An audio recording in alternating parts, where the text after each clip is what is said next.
사도행전 10장 9절에서 23절까지 우리 어제와 동일한 본문의 말씀입니다. 사도행전 10장 9절에서 23절까지 말씀입니다.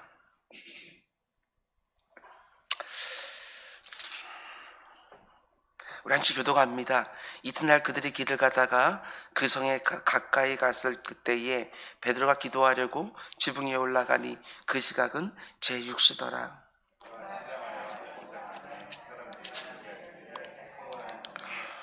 하늘이 열림이 한 그릇이 내려오는 것을 보니 큰 보자기 같고 내 귀를 메어 땅에 들이웠더라.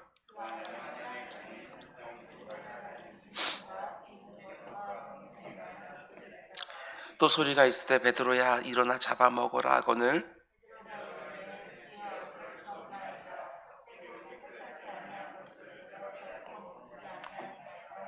또 두 번째 소리가 있으되 하나님께서 깨끗하게 하신 것을 네가 속되다 하지 말라 하더라. 베드로가 본 바 환상이 무슨 뜻인지 속으로 의아해하더니 마침 고넬료가 보낸 사람들이 시몬의 집을 찾아 문 밖에 서서 베드로가 그 환상에 대하여 생각할 때 성령께서 그에게 말씀하시되 두 사람이 너를 찾으리니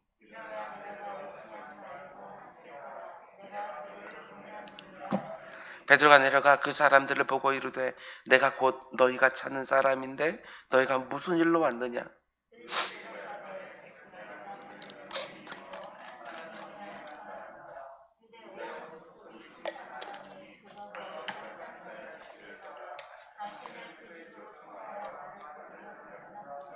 베드로가 불러들여 유숙하게 하니라. 아멘. 오늘도 예물이 있습니다. 여호수아가 835번째 1점번째, 박성희 애나 집사님, 소연이가 982번째, 그리고 정종순 권사님 10의 1조 구별해 드렸고요. 1천번째 40회 주님께 감사드려요 하고 무명으로 예물 드렸습니다. 정종순 권사님 건축원금, 조정 권사님 선교 예물 드렸습니다. 조정 권사님 감사 예물 드리셨고요. 손진교 권사님 하나님 아버지 4월 한 달도 범사에 감사하는 한 달 되기를 소망합니다. 깨어서 기도하게 하소서 하고 예물 드렸습니다. 우리 잠시 기도하겠습니다. 사랑해 주님 감사합니다. 오늘도 하나님께서 그 어느 누구도 살아보지 못한 새로운 날을 우리에게 허락해 주셨습니다. 더더군다나 또 4월 첫날을 또한 허락해 주셨습니다. 주님 새로운 마음으로 새로운 기대와 새로운 소망을 가지고 아버지 시작하는 한 날 될 수 있도록 주님 인도하여 주옵소서. 4월 달에는 좋은 일들 많이 생길 줄 믿습니다. 주님 믿음 가지고 기도하며 소원하며 하나님 앞에 늘 나아가는 우리 모두가 될 수 있도록 인도하여 주시옵소서. 우리 손진교 권사님 강건하게 늘 붙들어 주셔서 하나님 앞에 아버지 하나님 나와 엎드리는 그 기도의 자리가 늘 복되게 하시고 그 자리에서 하나님 아버지께서 정말 원하시고 기뻐하시는 일들이 응답으로 이루어지는 자리가 될 수 있도록 인도하여 주시옵소서. 우리 정전순 권사님 예물을 구별하여 드립니다. 늘 육신이 연약한 가운데 속에서 이런저런 어려움들 참 많이 있었습니다. 주님 이제는 육신 잘 돌보는 가운데 하나님께서 세밀하게 간섭해 주셔서 다시는 육신으로 인하여 어려움 당하지 않도록 주님 붙들어 주시옵소서. 그동안 참 열심히 사셨습니다. 주님께서 아버지 하나님 그 모든 사모함을 아시는 줄 믿사오니 그 가정 가운데 속에 많은 열매들 맺히는 거 보게 하여 주시옵소서. 1천번째 드린 손길들을 주님께서 기억하여 주시고 그들의 인생 가운데 속에 하나님이 원하시는 것 이루어 주옵소서. 이 모든 말씀 예수님의 이름으로 기도드렸습니다. 아멘. 아멘. 여러분 잘 오셨습니다. 오늘도 좋은 날인 줄 믿습니다. 오늘 사도행전 강의 51번째 시간입니다. 오늘 말씀의 제목은 하나님께서 깨끗하게 하신 것을 네가 속되다 하지 마라. 이런 제목으로 말씀 전하도록 하겠습니다. 주님께서 말씀하십니다. 내 아버지께서 이미 깨끗하게 하셨는데 네가 감히 더럽다고 하지 마라. 오직 선과 속을 구분하시는 분은 하나님이십니다. 선과 악을 구분하시는 분이 하나님이신데 인생들이 선악과를 따먹고 마치 자기들이 인생의 기준이라도 되는 것처럼 이거 깨끗하고 저거 더럽고, 아닙니다. 하나님께서 깨끗하다고 하시면 우리 눈에 어떻게 보이든 내 경험, 내 상식이 뭐라고 말을 하든 깨끗한 것이지요. 내 눈에 이 정도는 괜찮겠지 아무리 생각해도 하나님이 그거 아니라고 말씀하시면 그건 아닌 거고, 늘 하나님 앞에서 묻고 하나님께서 말씀하시는 것을 기준 삼아 살아가는 우리 모두가 될 수 있기를 주님의 이름으로 축원을 드립니다. 어제 새벽에 말씀드린 것처럼 사도행전 9장은 사울의 배신 사건을 다루고 있고 10장은 베드로의 회심 사건, 더 정확히 말하면 베드로의 편협한 생각들이 깨지고 그리고 나서 하나님께 더 크게 더 넓게 사용되어지는 바로 그 장면입니다. 사울의 회심은 믿지 않던 자, 예수를 박해하던 자가 인생의 방향을 바꿔서 예수를 믿는 자가 되는 너무나도 귀한 회심입니다. 그런데 베드로는 이미 믿는 사람이지요. 그러나 자기가 가지고 있는 아주 견고한 생각이 있습니다. 그 생각 때문에 주님의 뜻에 온전히 순종하지 못하는 것이지요. 우리 주님께서 아무리 깨끗하니까 먹어라, 저는 못 먹습니다. 하나님 깨끗하게 해주셨다도 그래도 저는 못 먹습니다. 이방인 고넬료에게 가라, 저는 못 갑니다. 계속해서 자기 생각을 가지고 버티던 그 베드로가 이 고넬료 만나는 사건을 통해서 완전히 깨지고 부서지는 너무나도 복된 10장의 말씀입니다. 예수님이 베드로 가지고 있는 생각을 깨뜨리시면서 하신 말씀이 바로 15절 말씀이지요. 하나님께서 깨끗하게 하신 것을 네가 속되다고 하지 말라. 분명히 이 장면은 음식을 먹으라는 얘기입니다. 잡아 먹으라. 그러나 음식만 그렇습니까? 아닙니다. 사람도 마찬가지입니다. 하나님이 내가 용서해줬다, 깨끗하게 되었다 말씀하신 사람을 우리가 계속해서 더럽다 말하지 않기를 원합니다.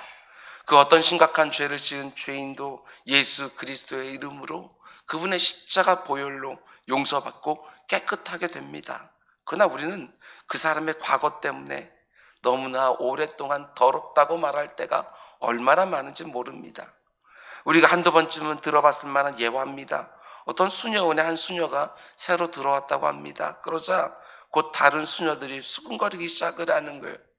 새로운 수녀의 과거를 아는 수녀가 있었던 것이지요. 과거에 매춘을 했던 여인이다. 이 말이 퍼지기 시작하면서 다른 수녀들이 수군거리기 시작을 합니다.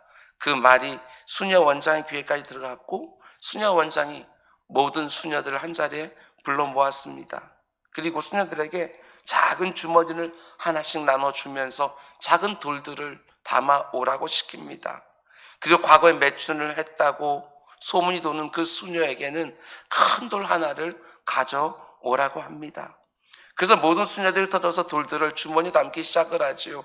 주머니 안에 대략 20개에서 30개 정도 되는 작은 돌들을 담아왔습니다. 매춘을 한 과거가 있는 수녀는 수도원 정문 앞에 있는 아주 큰 돌 하나를 가져왔습니다. 그러자 수녀 원장이 이렇게 말하지요. 잘했다. 자, 이제는 너희들이 가져왔던 그 돌들을 원래 있던 곳에 가져다 놔라. 큰 돌을 가지고 온 수녀는 정확하게 원래 있던 곳에 가져다 놓았지만 나머지 수녀들은 도대체 그 돌들을 어디서 가져왔는지 기억하지를 못하는 것입니다.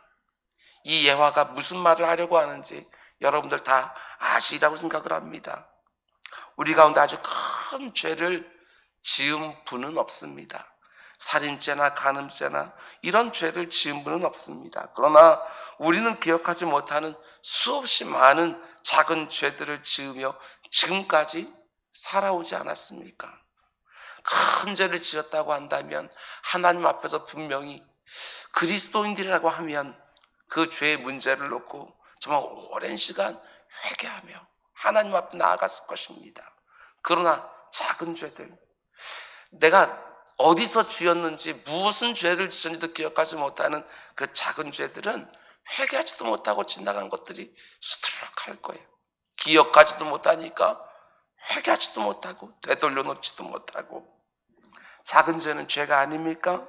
죄의 경중을 따져서 여기까지는 하나님이 괜찮다고 말해주고 이거 이상으로는 하나님 반드시 너 회개 기도해야 용서해 준다고 말씀해 주시고 그런 것 없지 않습니까? 죄가 조금도 없으신 하나님 앞에서는 큰 죄든 작은 죄든 다 드러나는 것이지요. 내가 기억하지도 못하는 작은 죄들이 하나님께 용서받는 것처럼 모든 사람들이 손가락질할 만한 큰 죄도 하나님께 얼마든지 용서받을 수 있습니다. 하나님이 이미 깨끗하다고 말씀하신 분들이 있습니다. 물론 쉽지는 않겠지만 하나님이 이미 깨끗하게 되었다고 분명히 말씀해 주시면 내가 감히 더럽다고 말하지 말기 바랍니다. 예수님의 십자가 대속의 죽음을 묵상하는 사순절에 우리가 반드시 묵상해야 되는 구절들인데 성경을 보면 정말 수도 없이 많은 곳에서 죄사함의 은혜를 하나님께서 말씀해 주십니다. 이사야서 1장 18절 여호와께서 말씀하시되 오라 우리가 서로 변론하자. 너희의 죄가 주홍 같을지라도 눈과 같이 희어질 것이요 진홍같이 붉을지라도 양털같이 희게 되리라. 하나님이 이미 눈처럼 희게 해주고 양털처럼 희게 하신 사람들을 감히 주홍 같다고 진홍같이 붉게 물들었다고 정죄하는 일이 없기를 바랍니다. 이사야서 43장 25절 나 곧 나는 나를 위하여 네 허물을 도말하는 자니 네 죄를 기억하지 아니하리라. 하나님이 기억하지 않으신답니다. 시편 103편 12절 동에서 서가 먼 것 같이 우리의 죄가를 우리에게서 멀리 옮기셨으며 우리 스스로를 바라보면서도 마찬가지입니다. 하나님이 이미 용서해 준 나를 끊임없이 정죄하면서 스스로 자기 연민에 빠지지 마시고 그 자리에 일어나 오히려 선한 일을 더욱 힘써 하시기 바랍니다. 사도 바울이 너무나도 귀한 사실을 선포해 주지요. 고린도후서 5장 17절 그런즉 누구든지 그리스도 안에 있으면 새로운 피조물이라. 이전 것은 지나갔으니 보라 새 것이 되었도다. 하나님이 이미 새롭게 해주신 사람들을 내가 감히 더럽다고 말하지 말기 바랍니다. 로마서 8장 1절 2절은 이렇게 말합니다. 그러므로 이제 그리스도 예수 안에 있는 자에게는 결코 정죄함이 없나니 이는 그리스도 예수 안에 있는 생명의 성령의 법이 죄와 사망의 법에서 너를 해방하였습니다. 내 자신을 보면서도 내 옆에 있는 사람들을 보면서도 하나님이 깨끗하다고 말씀하셨으면 우리 역시 예수 그리스도 안에서 새로운 피조물로 받아들이게 해달라고 하나님 앞에 나아가 은혜를 구하는 우리 모두가 될 수 있기를 주님의 이름으로 축원을 드립니다. 오늘 본문 돌아와서 제가 설교를 준비하면서 큰 도전이 되었던 부분이 하나 있었습니다. 그게 뭐냐면 백부장 고넬료에 대한 그의 하인들의 평가였습니다. 이게 놀라운 거예요. 본문 22절 말씀을 보면 하인들이 자기 주인인 백부장 고넬료를 이렇게 묘사합니다. 그들이 대답하되 백부장 고넬료는 의인이요 하나님을 경외하는 사람이라 유대 온 족속이 칭찬하더니. 잘 들으시기 바랍니다. 백부장 고넬료가 보낸 하인들입니다. 그런데 이 하인들이 자기 주인을 어떻게 묘사하느냐. 우리 주인은 참 의로운 분이십니다. 하나님을 경외할 뿐만 아니라 모든 사람들에게 칭찬을 받는 분입니다. 하나님과의 관계도 좋고 주변에 있는 사람들과도 관계가 좋고 자기 주인 고넬료가 바로 옆에 있는 것도 아닌데 그 하인들이 지금 그를 이렇게 칭찬을 합니다. 이런 생각을 해보게 됐습니다. 나를 아는 사람들이 내가 없는 곳에서 나를 과연 어떤 사람으로 묘사할까? 이런 생각이요. 나와 멀리 있는 사람들, 나를 잘 모르는 사람들은 나에 대해서 잘 모르니까 그냥 겉으로 보는 이미지만 가지고 좋게 말할 수 있습니다. 그런데 나를 잘 아는 사람들이 나에 대하여 뭐라고 말할 것 같습니까? 나를 누구보다도 잘 아는 내 남편, 나에 대해서 속속들이 잘 아는 내 아내, 무엇보다도 나의 모든 것을 보고 있는 내 자녀들, 과연 나를 좋은 그리스도인으로 평가할 것 같습니까? 이게 너무나도 중요한 부분인 것이죠. 왜 한 세대에서 그 다음 세대로 신앙이 잘 전수되지 않을까? 혹시 목사 아들이, 혹시 장로 딸이 우리 아빠 가짜라고, 교회에서는 좋은 그리스도인처럼 행세하지만 집에서는 전혀 다르다고, 이게 비극 아닙니까? 여러분, 나를 잘 아는 사람이 나에 대해서 뭐라고 평가할까 반드시 생각해 보셔야 됩니다. 담임 목사인 저에 대해서 궁금하시면 누구보다도 부교육자들에게 물어보면 정확합니다. 한번 물어보세요. 저한테 저에 대해서 뭐라고 말하는지. 그리고 저에게 꼭 다시 얘기해 주세요. 누가 무슨 얘기했다고. 그런 면에서 보면 여러분, 고넬료는 신앙생활을 참 잘한 사람입니다. 제가 1절에도 말씀드렸습니다. 교회생활과 신앙생활은 전혀 다른 문제라고. 교회생활은 잘할 수 있습니다. 사람들이 보는 이 교회에서 이거하고 저거 하면서 참 신실한 믿음으로 얼마든지 드러날 수 있습니다. 그런데 신앙생활은 다르죠. 가정에서 내가 어떤 신앙인으로 살아가는지, 일터에서 내가 어떤 신앙인으로 살아가는지, 교회생활은 번드르하게 잘하면서 다른 곳에서 신앙생활은 조금도 제대로 하지 못하고 있는 그런 엉터리가 되지 않기를 바랍니다. 또 이렇게 말할 수 있습니다. 아, 고넬료는 좋은 전도자였겠구나, 이 생각도 할 수 있습니다. 가장 좋은 전도는 우리가 믿고 있는 바가 진리라는 것을 실제로 내 삶으로 보여주는 것 아닙니까? 생활전도. 성도가 성도다운 삶을 사는 것보다 더 좋은 전도 방법은 없습니다. 우리 자녀들의 입에서 우리 엄마 아빠가 믿는 것을 보니 하나님 진짜 살아계신 것 같다고, 내 배우자 입에서 내 남편은 진짜 그리스도인이라고, 내 아내는 정말 신실한 믿음의 사람이라고, 이런 평가를 듣는 우리 모두가 될 수 있기를 주님의 이름으로 축원을 드립니다. 그럼 이제 마지막 세 번째로 이런 점도 생각해 보시기 바랍니다. 고넬료가 오늘 본문에서 베드로를 초청한 목적은 무엇입니까? 22절 말씀 다시 보면, 백부장 고넬료는 의인이요 하나님을 경외하는 사람이라 유대 온 족속에 칭찬하더니 그가 거룩한 천사의 지시를 받아 당신을 그 집으로 청하여 말을 들으려 하느니라. 하나님의 말씀을 듣기 위해서 베드로를 자기 집으로 청했습니다. 이게 굉장히 중요한 부분이에요. 설교자인 저에게는 이런 말씀들은 눈에 쏙쏙 들어옵니다. 잘 보시기 바랍니다. 이미 고넬료는 천사를 만나서 아주 신비한 체험을 했습니다. 천사가 환상 중에 나타나서 너의 기도와 구제가 하나님께 상달되었다고 말하는 환상을 분명히 봤습니다. 우리가 그토록 갈망하는 신비 체험을 그가 한 것이지요. 그러나 신비 체험을 한 고넬료가 곧바로 이어서 원했던 것은 하나님의 말씀 듣는 것. 이게 놀라워요. 신비 체험으로 끝이 아니라 그 체험이 말씀에 대한 사모함으로 이어지는 것이지요. 신비한 체험만 쫓지 마시고, 물론 신비한 체험이 우리들의 신앙에 힘을 주고 담력을 주는 것은 분명하지만 반드시 하나님 말씀으로 언제나 돌아오셔야 됩니다. 오늘 이 새벽에도 그 무엇보다도 우리가 사모해야 되는 것은 하나님 내게 말씀하여 주옵소서. 이게 중요하지요. 신비한 체험은요, 여러분 분별이 필요합니다. 근데 무엇으로 분별할 수 있습니까? 하나님의 말씀으로 분별할 수 있는 것입니다. 뿐만 아니라 9장도 마찬가지고 10장도 마찬가지고 동일한 패턴이 있습니다. 9장에서도 사울이 회심할 때 예수님이 사울에게 직접 나타나시지 않았습니까? 그럼에도 불구하고 예수님이 모든 것을 다 말씀해 주신 것이 아니라 말씀은 누구에게 들으라고 말씀하셔요?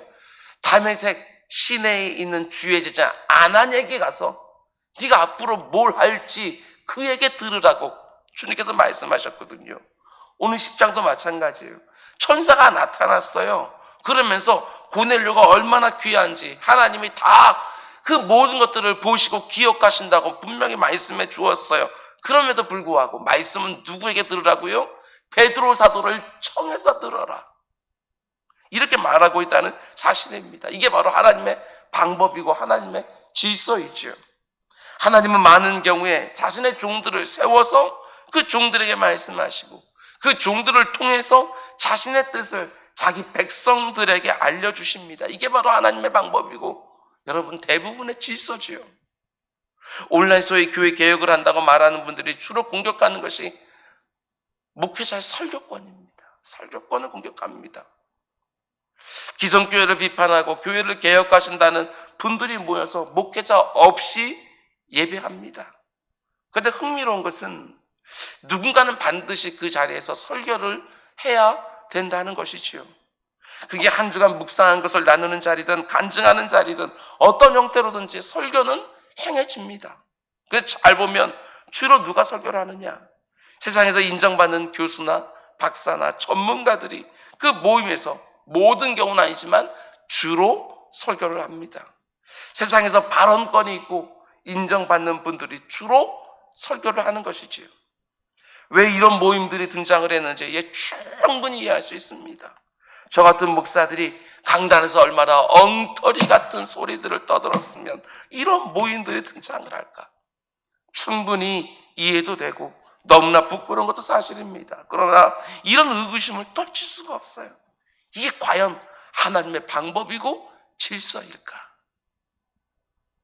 세월이 점점 흐르게 되어지면 어쩌면 이런 일이 생길 수도 있을 거라고 생각했습니다. AI 인공지능이 계속해서 발달하게 되었으면 빅데이터를 설교에 대한 모든 설교들을 다 그 안에 담아놓고 내 영적 상태를 입력하기만 하면 가장 적당한 설교를 쏟아내주는, 얼마든지 그런 일이 있을 수 있지만 그게 과연 하나님의 방법이고 질서일까? 오늘 본문에 등장하는 고넬료는 세상 지위가 있는 로마 백부장이고 그는 로마의 젊은 장교입니다.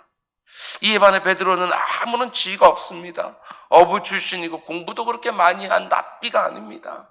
그러나 주님은 고넬료에게 베드로를 청해서 하나님의 말씀을 들으라고 하신 것이고 고넬료는 그 말씀에 순복하여 온전히 베드로를 불러다가 우리가 내일 보겠지만 그 앞에 엎드려서 그를 높이면서 말씀을 듣는 것을 보게 되어집니다. 우리 교회와 한국교회 강단을 위해서 꼭 기도해 주시기를 바랍니다. 오직 하나님 말씀만 제대로, 화려하지 않아도 되고 세련되지 않아도 되니까 오직 하나님 말씀만 제대로 전해지는 강단 되게 해달라고 꼭 기도해 주시기를 바랍니다. 여러분, 신앙생활은 듣는 것입니다. 언제나 듣는 것. 이 강단을 통해서 하나님이 원하시는 큰 그림들을 늘 말씀을 통해 듣는 것이고 그 말씀 붙들고 기도의 자리에 쑥 들어가서 기도할 때 지금 내 처지에 딱 맞는 말씀으로 하나님께 적시성을 가지시고 내게 적용해 주셔요. 기도의 자리에서 지금 내가 처한 상황에 정확하게 적용해 주시는 하나님의 말씀을 또 듣는 새벽이 되기를 원합니다. 우리 모두가 어린 사무엘처럼 주여 말씀하소서 주의 종이 듣겠나이다. 늘 겸손하게 하나님의 말씀 앞에 나아가 그 말씀 붙들고 하루 살아가는 하루하루가 되기를 주님으로 축원을 드립니다. 말씀 맺도록 하겠습니다. 오늘 새벽과 어제 새벽과 오늘 새벽 두 번의 말씀을 통해서 베드로의 회심 사건 함께 묵상을 했습니다. 베드로가 깨져야만 했습니다. 베드로의 생각이 부러지고 꺾여야만 했습니다. 편협한 내 생각, 내 경험, 내 주장이 부러져야 더 크게, 더 넓게 쓰임받을 수 있습니다. 하나님이 이미 깨끗하게 하신 것을 감히 내가 속되다고 말하지 마시기 바랍니다.